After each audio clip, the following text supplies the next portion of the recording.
औज़ुबिल्लाहिमिनश्शैतानिर्रजीम बिस्मिल्लाहिर्रहमानिर्रहीम रब्बि इश्रह ली सदरी वयस्सिर ली अमरी वहलुल उक़दतम मिन लिसानी यफ़क़हू क़ौली रब्बि ज़िदनी इल्मा अल्लाहुम्मा फ़क़िहना फ़िद्दीन अल्लाहुम्मा अन्फ़अना बिमा अल्लमतना वअल्लिमना मा यनफ़अुना वज़िदना इल्मा अल्लाहुम्मा सल्लि अला मुहम्मदिन व अला आलि मुहम्मदिन कमा सल्लैता अला इब्राहीम व अला आलि इब्राहीम इन्नका हमीदुम मजीद अल्लाहुम्मा बारिक अला मुहम्मदिन व अला आलि मुहम्मदिन कमा बारकता अला इब्राहीम व अला आलि इब्राहीम इन्नका हमीदुम मजीद.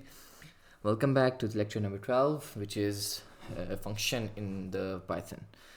Functions हम लोग पहले पढ़ चुके हैं बहुत सारे. फॉर एग्जांपल if else, ये सारे एक functions थे. while, in, not in वगैरह वगैरह, ये सारे functions होते हैं जो एक specific task perform करते होते हैं. functions perform करते होते हैं. तो इन आज का जो लर्निंग ऑब्जेक्टिव्स हैं, सबसे पहले तो ये हैं कि हम लोग अंडरस्टैंड करेंगे कि फ़ंक्शंस होते क्या हैं, हम लोग फ़ंक्शंस को यूज़ क्यों करते हैं, और हम लोग किस तरह फ़ंक्शंस बना सकते हैं ख़ुद से, और किस तरह फ़ंक्शंस को कॉल कर सकते हैं, और फंक्शन जो हैं वो किस तरह आउटपुट और इनपुट्स लेते हैं, और कौन कौन से फंक्शंस की टाइप्स होती हैं. सबसे पहले देखते हैं कि प्रॉब्लम ऑफ रेपिटिशन क्या होता है. आप जो रेपिटिशन होती है उसको कहते हैं बॉयलर प्लेट कोड, यानी वो कोड जो कि बार बार सेम ही चीज़ आपने रिपीट करनी हो, बार बार यूज़ करनी हो आगे, और वो लेंथी कोड बनाए, उसको कहते हैं बॉयलर. मेरे ख्याल से लिखा भी था, हाँ, ये बॉयलर प्लेट कोड कहते हैं उसे. बॉयलर प्लेट कोड यानी वो कोड जो कि जिसका कोई इतना फंक्शन हो ना, लेकिन वो बहुत ही लेंथी हो, और उसको बार बार हमने one after another time use करना हो, वो सिर्फ और सिर्फ कोड को लेंथी बनाए, उसको कहते हैं बॉयलर प्लेट कोड. और ये बहुत ज़्यादा प्रॉब्लम क्रिएट करता है जब आप लार्जर नंबर ऑफ कोड बनाएं, क्योंकि ये एफिशिएंसी को कम करता है और आपकी स्टोरेज को बहुत ज़्यादा बढ़ाता है. तो इसके लिए हम लोगों के पास एक ये रिज़ल्ट है कि हम लोग किसी भी चीज़ का एक फंक्शन बना दें. फंक्शन होता क्या है?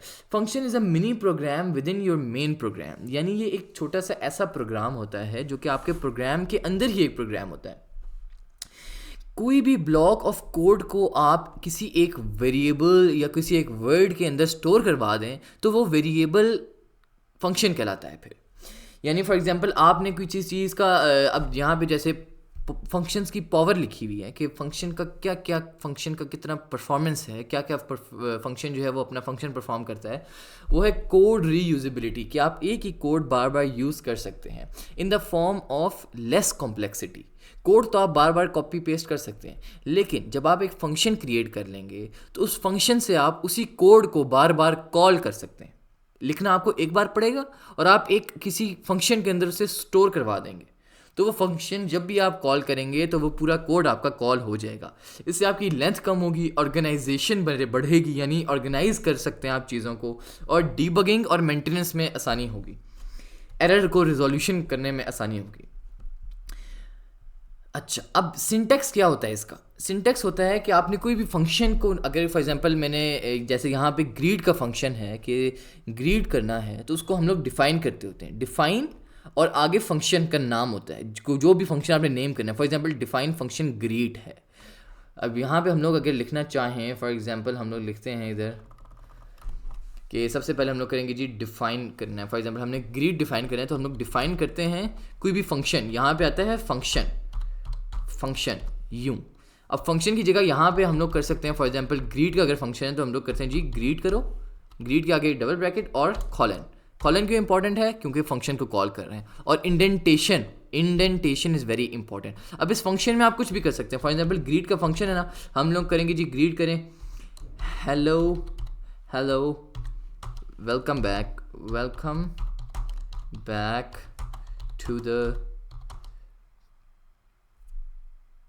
the hub of coding. Welcome back to the hub of coding. अब ये हम लोग जब इसे रन करेंगे ना तो ये फंक्शन बन चुका है, एरर नहीं है तो फंक्शन बन चुका है. अगर मैं लिखूँ ना फॉर एग्जांपल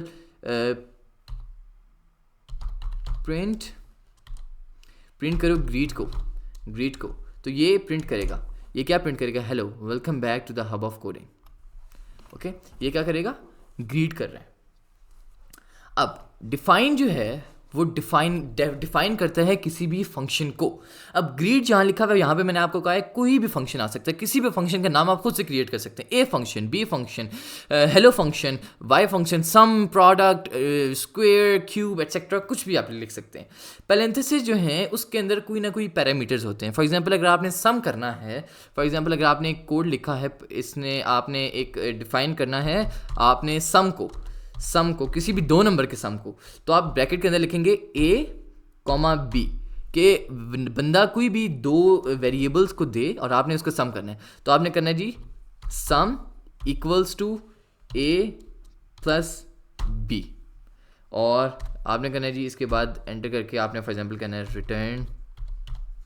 रिटर्न करो जी सम को। ये आगे आपको थोड़ा सा और अच्छी तरीके से समझ आएगा। और आपने फिर यहाँ पे करना है जी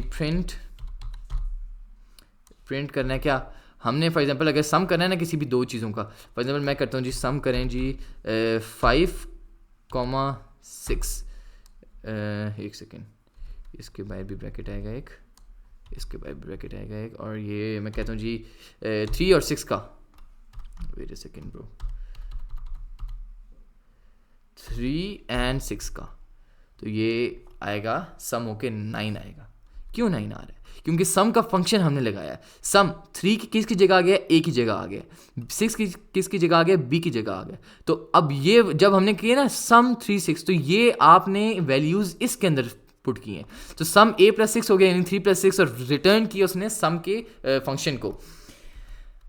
आगे चलें तो देखें फंक्शन टू लाइफ जो है वो हम लोग उनको कॉल करते हैं, बुलाते हैं फंक्शंस को। फॉर एग्जांपल जैसे हमने यहाँ पे कॉल किया है, प्रिंट करो जी सम को, यहाँ पे हमने इसको कहते हैं कॉलिंग द फंक्शन, इसको कहते हैं हम लोग कॉलिंग द फंक्शन को कॉल करना। यहाँ पे हमने जो फंक्शन है उसको कॉल किया है कि फंक्शन ये वाला फंक्शन परफॉर्म करो।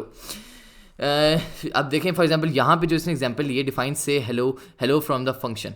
अब ये जब आप जितनी मर्जी दफ़ा, अब मैं यहाँ पे ये लिख रहा हूँ ना, मैं दोबारा लिखूँ जी प्रिंट करो सम ऑफ कर देते हैं अभी 9 और 8 का सम। अब यहाँ पे 9 और 17, जितनी दफ़ा आप कॉल करना चाहें, जितनी मर्जी टाइम आप उसे कॉल कर सकते हैं। अब फंक्शंस और पैरामीटर्स ये मैं आपको बता चुका हूँ कि इसके अंदर पैरामीटर्स भी आ सकते हैं ब्रैकेट के अंदर। जब आप पैरामीटर, अब यहाँ पे मैं अगर लिखना चाहूँ ना, मैं 3 पैरामीटर्स कर सकता हूँ, कॉमा सी, और यहाँ पे a + b + c, सॉरी 3 नहीं c, एंड यहाँ पे 3 6, और अगर हम लोग कर लेना कॉमा डाल के 8, और यहाँ पे हम लोग कर लें कॉमा डाल के 1, तो दिस विल ऑल्सो रन। अब ये इसके अंदर जितने भी पैरामीटर्स हैं उतने ही पैरामीटर्स हमें लिखने पड़ेंगे इसके अंदर। ओके, अच्छा, अब हम लोग इसके अंदर function return value getting an output, return result. अब ये मैंने आपको रिटर्न वाली बात भी समझा दी है कि रिटर्न करते हैं। अब जैसे फॉर एग्जांपल सम के अंदर a + b + c स्टोर हो चुके हैं, अब हम लोग कह रहे हैं रिटर्न करो सम को, यानी सम को प्रिंट करो। या तो हम लोग ये कर सकते हैं, या तो हम लोग लिख सकते हैं प्रिंट करो जी। जब हम लोग लिखेंगे ना, अगर फॉर एग्जांपल देखें हमने यहाँ क्या लिखा था, हमने लिखा था रिटर्न करो किसको, सम को, तो ये करता था, इसने यूँ किया। अब ये सेम काम आप एक और तरीके से कर सकते हैं। वो क्या तरीका है? वो तरीका ये है कि आप रिटर्न ना यूज़ करें, आप यूज़ करें सिंपली इसी को कॉपी करते हैं और हम लोग बताते हैं जी। ये अब रिटर्न सम की जगह आपने करना है जी प्रिंट करो जी किसको, प्रिंट करो सम को प्रिंट करो। अब फिर यहाँ पे आपको प्रिंट लगाने की ज़रूरत नहीं है, यहाँ पे आपको प्रिंट लगाने की ज़रूरत नहीं है।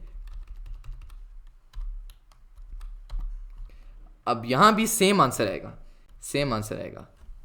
वहाँ पे हमने रिटर्न लगाया था, यहाँ पे रिटर्न नहीं लगाया, दोनों सेम है। लेकिन रिटर्न करने से आप उसको बाद में अपने प्रिंट के तौर पे आप उसको प्रिंट के आगे कोई एक्सप्लेनेशन करके उसको आखिर में प्रिंट भी कर सकते हैं। इसके लिए रिटर्न भी लगा सकते हैं। और यहाँ पे रिटर्न भी एक फंक्शन है, रिटर्न के अंदर भी कोई वैल्यू स्टोर हुई हुई है। आप किसी और वेरिएबल के अंदर भी रिटर्न को स्टोर करवा सकते हैं। अब ये होता किस तरह है, इसकी बैकग्राउंड जो इसकी बैक एंड है उस पर फंक्शन क्या होता है कि जब आप कोई भी चीज़ फंक्शन को लिखते हैं और फंक्शन को कॉल करते हैं तो फंक्शन के अंदर जो वेरिएबल जो आपने वैल्यूज़ डालेंगे वो फंक्शन के अंदर जाएंगी और उसको एग्जीक्यूट करेंगी।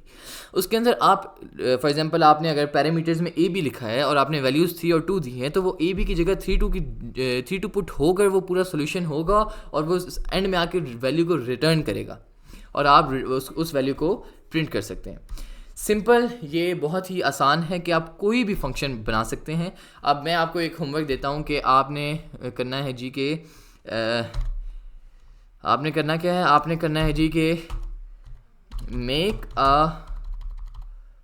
अ फंक्शन, मेक नहीं सॉरी डिफाइन करते होते हैं हमेशा, my bad, define a function जो कि which takes an input from user से इनपुट ले in the form of integer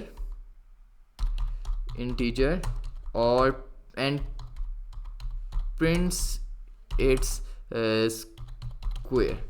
ठीक है, स्क्वायर, उसका स्क्वायर प्रिंट करें। ये बहुत ही आसान है, आपने इसको लाजमी परफॉर्म करना है और इसका आंसर जो है वो कमेंट करना है। आज के लिए इतना ही, टिल द नेक्स्ट वीडियो, अल्लाह हाफिज़।